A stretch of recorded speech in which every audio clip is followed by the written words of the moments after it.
If you're a subscriber to the channel, then try and spot Stonesy Jonesy somewhere in this video for your chance to win 2,500 V-Bucks. All you gotta do is comment his location down below for your chance to be in the draw at the end of the month.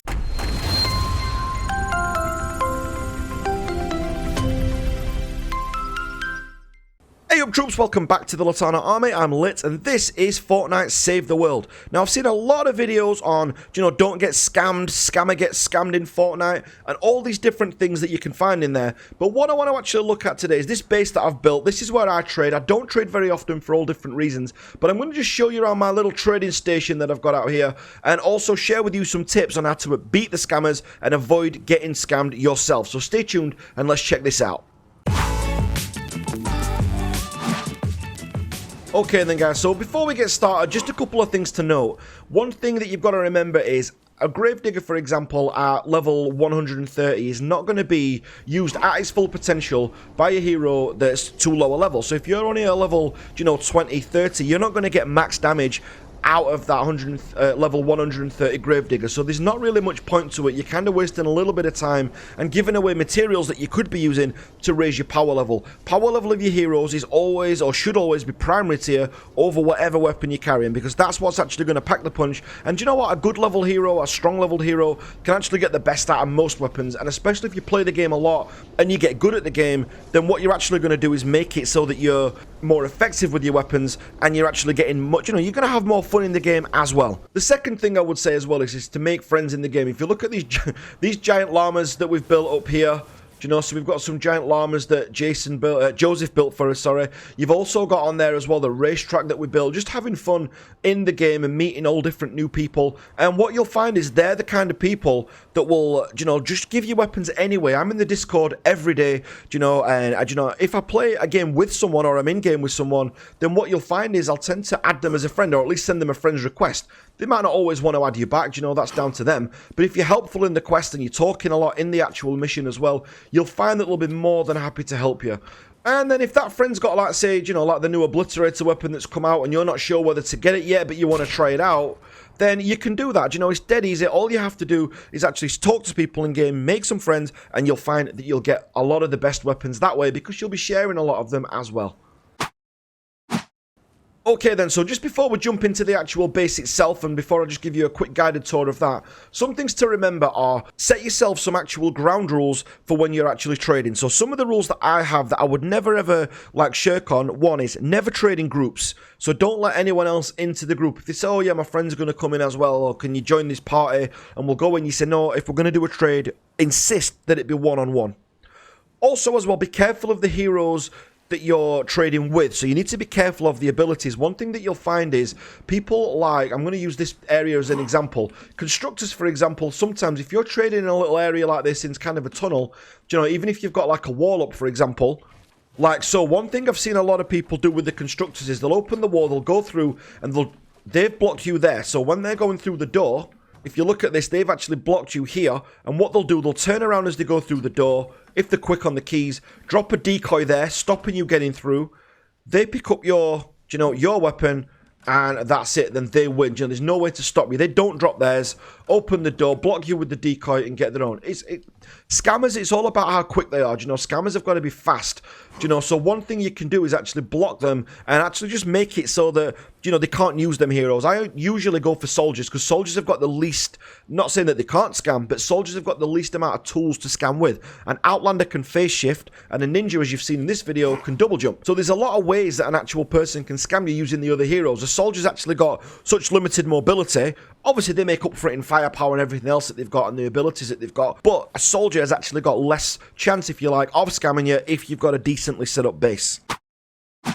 Okay, so let's jump into this scam-proof base then. So this has worked for me so far, and I'll tell you for why, because there's a lot of tricks people can use, and a lot of it is just about knowing the tricks that they can do. First thing that you've got to do, make sure all your walls, if you're going to build a base to trade in or a little trading station like me, make sure all your walls are absolutely maxed out. I only tend to trade materials, not weapons, and that's purely just through laziness more than anything.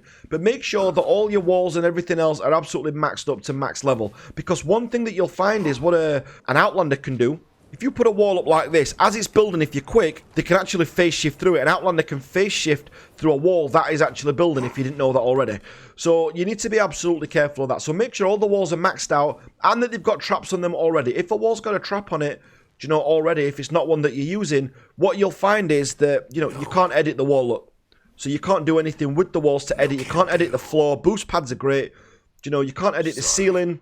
No. There's nothing you can actually edit on here to actually make it so you can get around. With mine, you've actually got to come out of this little block here and you've got to make your way across. There's plenty of room in this middle block to get around so you can get around each other. So even if the constructor drops his decoy, you know, you can still get around and you've got plenty of mobility there to get around to different places. They can't drop like the pads down, which is a common thing, you know. So if you look at these pads here, a lot of people drop these down to try and shoot you off the base. They can't do that because there's nothing there and these areas are blocked off by other traps and walls, so they can't get down there. The only way you are getting to my other legendary weapon is by going through here with me, and that is it.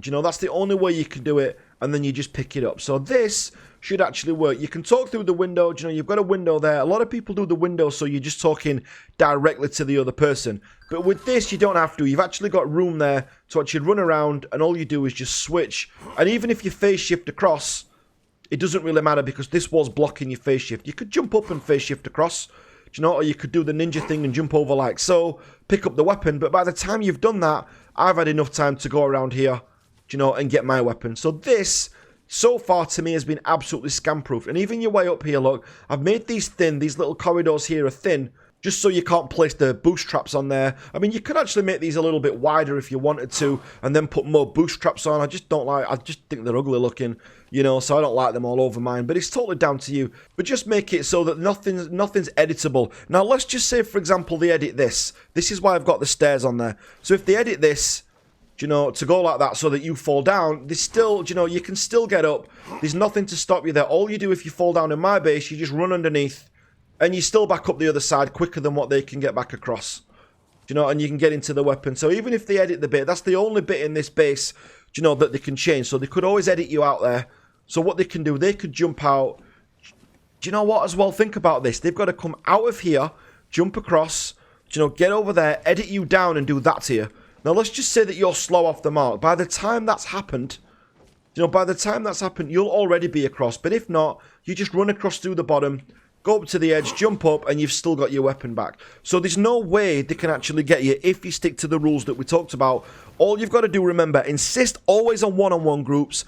Only allow soldiers in there, so you've got no phase shifts, no decoys being dropped, you know, no ninjas bouncing around. You know, just make it one-on-ones and soldiers only, and you should be absolutely fine. Make sure all your walls are upgraded, and make sure you've got traps on absolutely everything, and you should be absolutely fine, and you should be almost bulletproof in that sense.